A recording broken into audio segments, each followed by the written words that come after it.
यज्ञदान तपः कर्म स्वाध्याय निरतो भवेत् एष एव हि श्रुतियुक्तः सत्यधर्मसनातनः एष आदेशः एष उपदेशः एतद अनुशासनम. सर्वांना नमस्कार. आज आपण पाहणार आहोत की अग्निहोत्रासाठी गोवऱ्या कशा तयार करायच्या आहेत. सर्वात प्रथम म्हणजे आपल्याला देशी गाईचं शेण आवश्यक आहे. शेण आणल्यानंतर त्यामध्ये जर काही पालापाचोळा किंवा ते शेण जमिनीवर पडल्यामुळे त्यामध्ये जर काही खडे असतील तर ते बाजूला करायचे आहेत.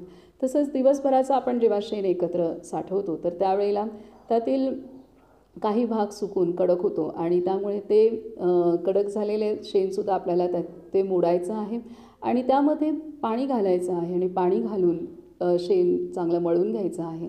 जसं आपण चपाती करण्यासाठी कणिक मळतो त्या पद्धतीने हे शेण छान मळून घ्यायचं आहे आणि मग नंतर त्याचे गोळे तयार करून आपल्या अंगणात किंवा गच्चीवरती एक प्लास्टिकचा पेपर पसरवून त्यावरती आपल्याला हे गोळे थापायचे आहेत. आता ह्या गोवऱ्यांचा आकार आपण केवढा केला पाहिजे हे समजणं पण महत्त्वाचं आहे. बाजारामध्ये मारी बिस्किटाच्या आकाराच्या गोवऱ्या अग्निहोत्रासाठी मिळतात. तर त्या मारी बिस्किटाच्या आकाराच्या गोवऱ्या आपणाला अग्निपात्रामध्ये व्यवस्थित रचता येत नाही. तर त्यामुळे खरं तर त्या एवढ्या लहान गोवऱ्यांचा अग्निहोत्रासाठी विशेष उपयोग नाही आहे. तर ह्यासाठी आपणाला आकार हा आपल्या तळहाता एवढा तरी गोवरीचा आकार असणं आवश्यक आहे. तर आपल्या तळहाता एवढ्या गोवऱ्या आपण थापायला पाहिजेत आणि त्यापेक्षा मोठी थापली तरी चालेल पण लहान थापू नये. आता आपण पाहूयात की ह्या गोवऱ्याची जाडी केवढी असावी.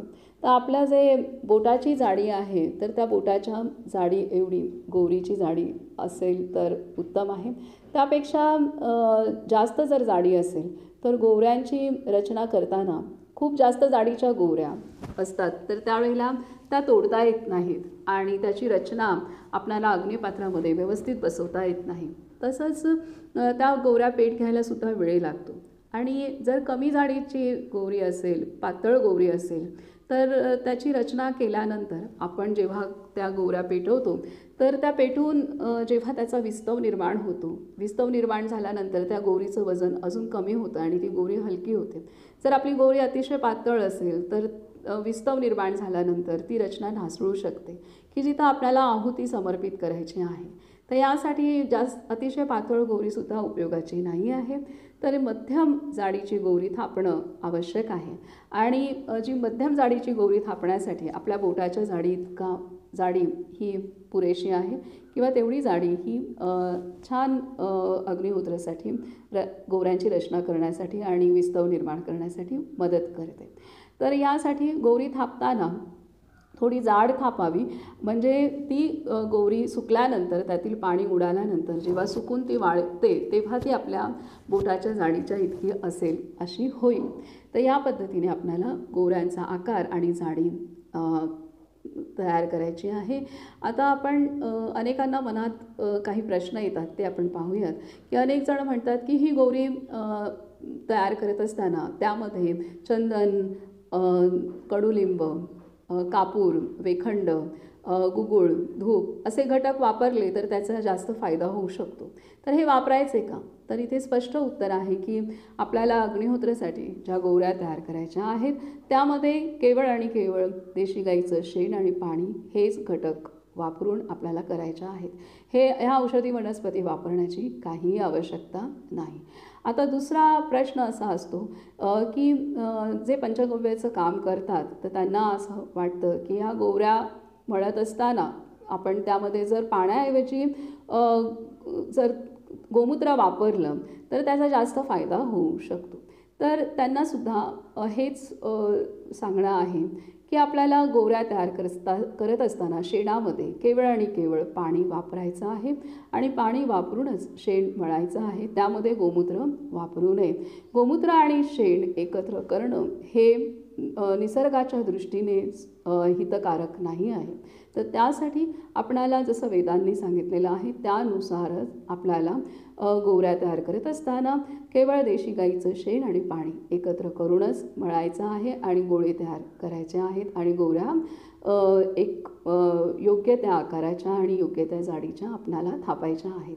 आता हे थापताना आपण पहिल्या दिवशी तर प्लास्टिकच्या पेपरवरती आपण थापू शकतो आणि संध्याकाळपर्यंत गौरीची एक बाजू वाळते आणि आपण दुसऱ्या दिवशी ती गौरी उलटी करून आपण मग दुसरी बाजू आपण जमिनीवरती पण त्या गोवऱ्या पसरून आपण त्या वाळवू शकतो. तेव्हा पुन्हा प्लास्टिकच्या पेपर घालण्याची काहीही आवश्यकता नाही. जितकं आपण प्लास्टिकपासून दूर राहू तितकं उत्तमच आहे. तर ह्यासाठी आपण दुसऱ्या दिवशी त्या गोवऱ्या खाली जमिनीवर घालून वाळवू शकतो आणि असं आपल्याला 4 ते 5 दिवसात कडक ऊन असेल तर गोवऱ्या घट्ट वाळून तयार होतात आणि त्यावेळेला ह्या गोवऱ्या आपण चांगल्या वाळल्यानंतर त्या आपण पोत्यामध्ये प्लास्टिकच्या पोत्यामध्ये भरून स्टोअर करू शकतो. एखादा आपल्याकडे जर ड्रम असेल तर त्या ड्रममध्ये सुद्धा ह्या गोवऱ्या प्लास्टिकच्या पोत्यात घालून आपण साठवण त्याची करू शकतो. आता इथे अनेकदा अनेकांच्या मनात असं येतं की जे पंचगव्याचा अभ्यास करतात त्यांना असं वाटतं की जर आपण हे शेण गाईचं शेण वरच्यावरच आपण जर धरलं तर त्याचे जास्त फायदे होतात आणि त्या शेणातली ऊर्जा ती कमी होत नाही. तर अगदी ते म्हणणं अगदी योग्य आहे, बरोबर आहे. परंतु जर आपल्या घरामध्ये जर स्वतःची गाय असेल आणि आपण ते करू शकत असू तर जरूर तसं करायला काहीच हरकत नाही आहे. पण असा हट्ट आग्रह बिलकुल नाही आहे. शेणापासून जेव्हा औषधी निर्माण करतो तर त्यावेळेला असं गाईचं शेण वरच्या वर धरणं हे आवश्यक आहे आणि ते करायलाच पाहिजे. परंतु जेव्हा आपल्याला गोवऱ्या तयार करायच्या आहेत तेव्हा आपल्याला शेण जमिनीवर जरी पडलं असेल तरी ते चालेल. आणि ह्या गोवऱ्या थापत असताना जर आपण नामस्मरण केलं, भगवंताची आठवण केली तर निश्चितच आपल्याला अतिशय सूक्ष्म व सखोल फायदे मिळण्यास मदत होणार आहे. धन्यवाद.